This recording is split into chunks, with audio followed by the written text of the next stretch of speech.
Hi, my name is Michael B. Frisch, Professor of Psychology at Baylor University. This oral history and education project is made possible through the generous support of Baylor University and the International Society for Quality of Life Studies. Ruut Veenhoven is the Professor of Social Conditions for Human Happiness at Erasmus University in Rotterdam. He is a preeminent pioneer and world authority in human happiness research. So Ruut, let me ask you to paraphrase the conditions of the title of your seminal volume. What are the conditions for happiness? Well, they're first of all in the society in which we live. Humans are social animals, hence their happiness depends on society. But much like health, happiness is also dependent on the person you are and partly on your genes. So you could say happiness depends both on the environment and both on the individual himself, and happiness also depends a bit on good luck. And what would you say to someone, say a student beginning their life or a young person, what could they do to try to maximize their chances for human happiness or a satisfying life? Well, it depends where they live. If they live in a miserable society, they typically do best to migrate, what a lot of people do. If you live in a pretty good society, and particularly if you live in a modern multiple choice society, then you have to bother what kind of life suits me best. And that's very difficult because young people don't really know who they are, and they don't know what the best way of life is for people like them. So there is a lot of trial and error in finding out what kind of life, what kind of job, what kind of marriage is best fitting for you. Very good. Well, you talked about the conditions of your country. It appears that your circumstances matter. So happiness is not just a matter of positive thinking or the thoughts in your mind. Is that true? Well, to some extent, happiness depends on your ability to see that the glass is half full rather than half empty. But in very miserable societies, it's pretty difficult to see the glass being half full.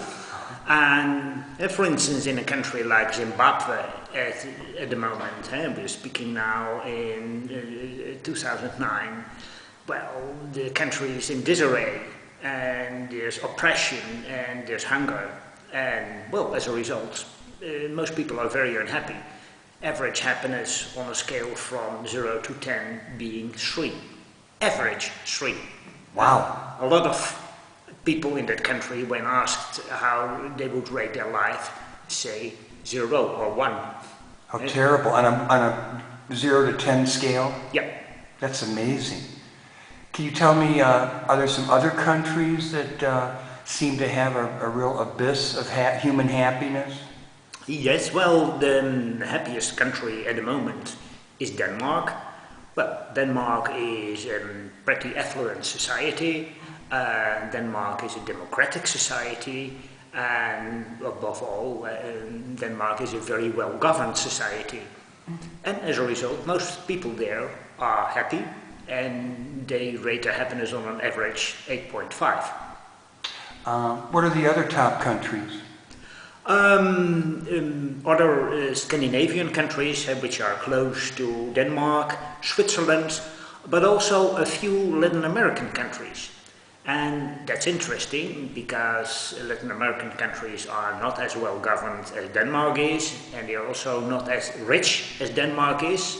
But still, we see high levels of happiness in Costa Rica, but also in Mexico, and even in conflict-ridden Colombia. Very interesting. Now, you said that you've talked about being a well-governed society. Can you tell me more of what that means specifically?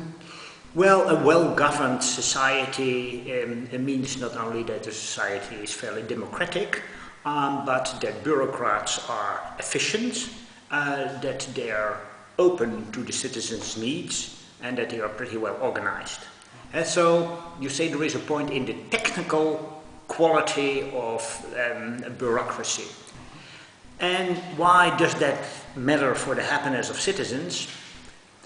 Well, if you live in a pretty well organized society, then you can make your own choice.